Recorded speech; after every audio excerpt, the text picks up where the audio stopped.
Polymorphism. जो हमारा method overriding है वो एक रन टाइम पॉलीमॉर्फिज्म है, और उसका मीनिंग क्या है? तो मीनिंग ये है कि उसके अंदर जितनी भी मेथड्स होती है वो सारी सेम नाम की होती है, बट वो डिफरेंट क्लास के अंदर होती है। मतलब अभी मेथड ओवरलोडिंग में कैसा था कि हमने सिर्फ सिंगल क्लास ली थी और उसके अंदर ही हमने सारी मेथड्स बनाई थी, बट यहाँ पर कैसा है कि आपको डिफरेंट क्लासेस लेनी पड़ेगी और उन डिफरेंट क्लासेस के अंदर सेम नाम की मेथड बनेंगी, और उसके आर्ग्यूमेंट्स भी, मतलब उनकी जो सिग्नेचर है, मतलब मेथड की जो सिग्नेचर है वो भी सेम होगी।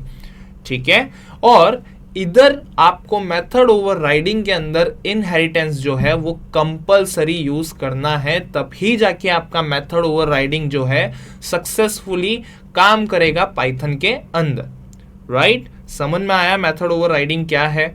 ठीक है, अब इसका प्रैक्टिकली मैं आपको लेकर चलता हूं तो आपको ज्यादा क्लियरेंस होगा इस टॉपिक के अंदर। ओके, तो यहां पर मैंने ये हमारा जुपिटर ओपन कर लिया। यहां पर मैं दूसरा एक टैब सेल ले लेता हूं और यहां पे मार्कडाउन कर देता हूं मेथड ओवर राइडिंग। ओके, एक मिनट मैं मार्कडाउन कर देता हूं यहां पे मेथड ओवर राइडिंग। ओके, सो अब मेथड ओवर राइडिंग क्या कहता है वो हम पहले देख लेते हैं।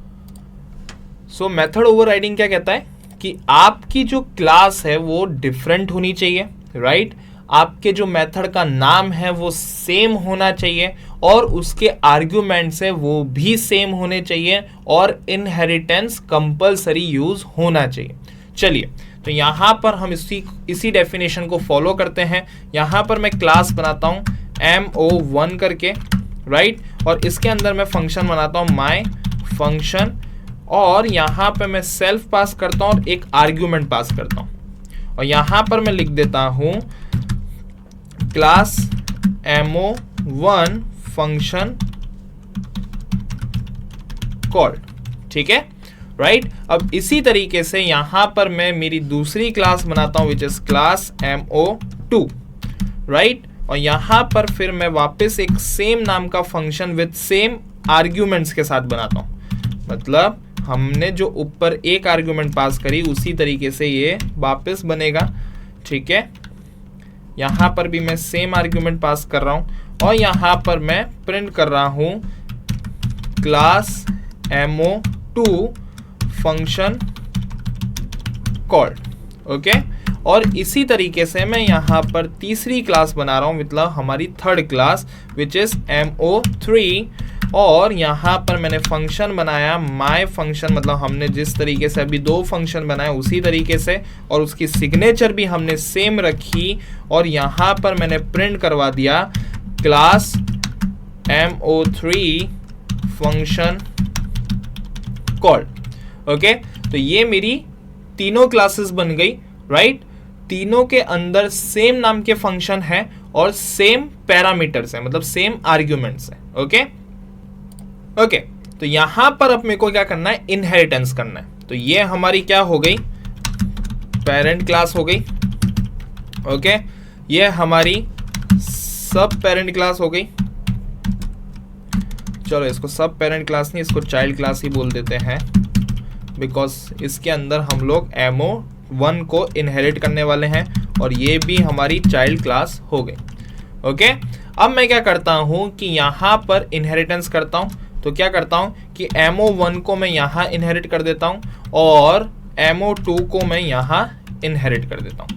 तो यहां पर क्या किया हमने कि mo1 की इनहेरिटेंस mo2 के अंदर करी, और mo2 की इनहेरिटेंस mo3 के अंदर हमने कर दी। तो यहां पर अब ऑब्जेक्ट कौन सी क्लास का बनेगा, which is class mo3। Right, तो क्लास, तो मैं यहां पे लिख देता हूं creating an object of class mo3। ठीक है, तो मैं यहां पे m करके मैंने एक ऑब्जेक्ट लिया और यहाँ पे mo3 का ऑब्जेक्ट बना दिया। तो यहाँ पर मैं लिख देता हूँ ऑब्जेक्ट ऑफ mo3।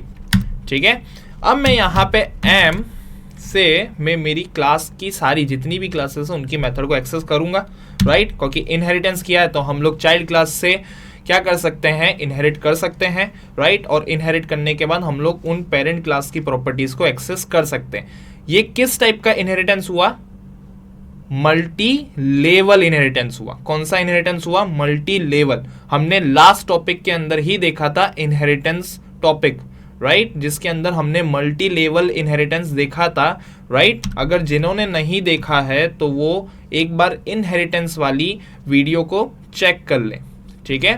ओके, सो अब मेरे पास यहाँ पर ऑब्जेक्ट है एम करके। अब मैं उस पर्टिकुलर एम ऑब्जेक्ट से यहाँ पे माय फंक्शन को कॉल करवाता हूँ और यहाँ पे 10 पास करता हूँ। मतलब मैंने एक आर्ग्यूमेंट पास करी। क्यों, क्योंकि हमने हर एक फंक्शन के अंदर एक एक आर्ग्यूमेंट पास करी है। अब रन करते हैं तो यहाँ पर सिर्फ और सिर्फ mo3 फंक्शन ही कॉल हुआ, मतलब क्लास mo3 का ही कॉल हुआ। पर हमको तो सारी फंक्शंस को एक्सेस करना है, राइट। तो अब वो कैसे करेंगे हम लोग, चलिए तो मैं आपको बताता हूं कैसे करेंगे। तो यहां पर अब आप यूज करोगे एक सुपर मेथड को। तो अब सुपर मेथड क्या होती है, तो सुपर मेथड जो है वो आपकी इमीडिएट चाइल्ड क्लास के अंदर लिखी जाती है। क्या लिखी जाती है, इमीडिएट चाइल्ड क्लास के अंदर। तो ये क्या करेंगे, यहां पर मैं कमेंट करता हूं सुपर मेथड कॉलिंग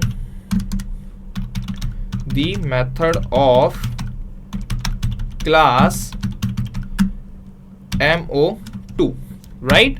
सो कैसे लिखोगे, सुपर, राइट, डॉट, देखो आगे आपकी फंक्शन और यहां पर अब आप आर्ग्यूमेंट पास करोगे और मैं जैसे ही रन करता हूं तो देखो अब mo2 का भी फंक्शन कॉल हुआ।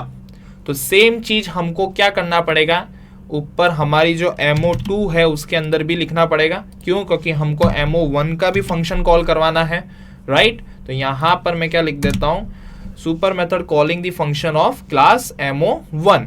और क्लास mo1 के अंदर मेरे को लिखने की जरूरत नहीं है क्योंकि वो पेरेंट क्लास है, राइट। तो सुपर मेथड को सिर्फ और सिर्फ आपको कहां यूज करना है, आपकी चाइल्ड क्लास के अंदर। और अब मैं जैसे इसको रन करता हूं तो यहां पर मेरी तीनों मेथड्स जो है वो कॉल हो रही है।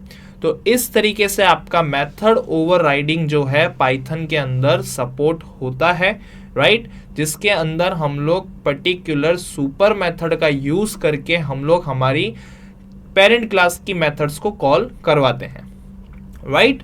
तो ये था आपका पॉलीमॉर्फिज्म, जिसके अंदर हमने दो टॉपिक देखे, which is method overloading and method overriding. और अब जब हम नेक्स्ट मिलेंगे तो हमारा जो टॉपिक होगा वो होगा एब्स्ट्रैक्शन, जिसमें हम लोग जानेंगे कि एब्स्ट्रैक्शन किस तरीके से पाइथन के अंदर यूज होता है।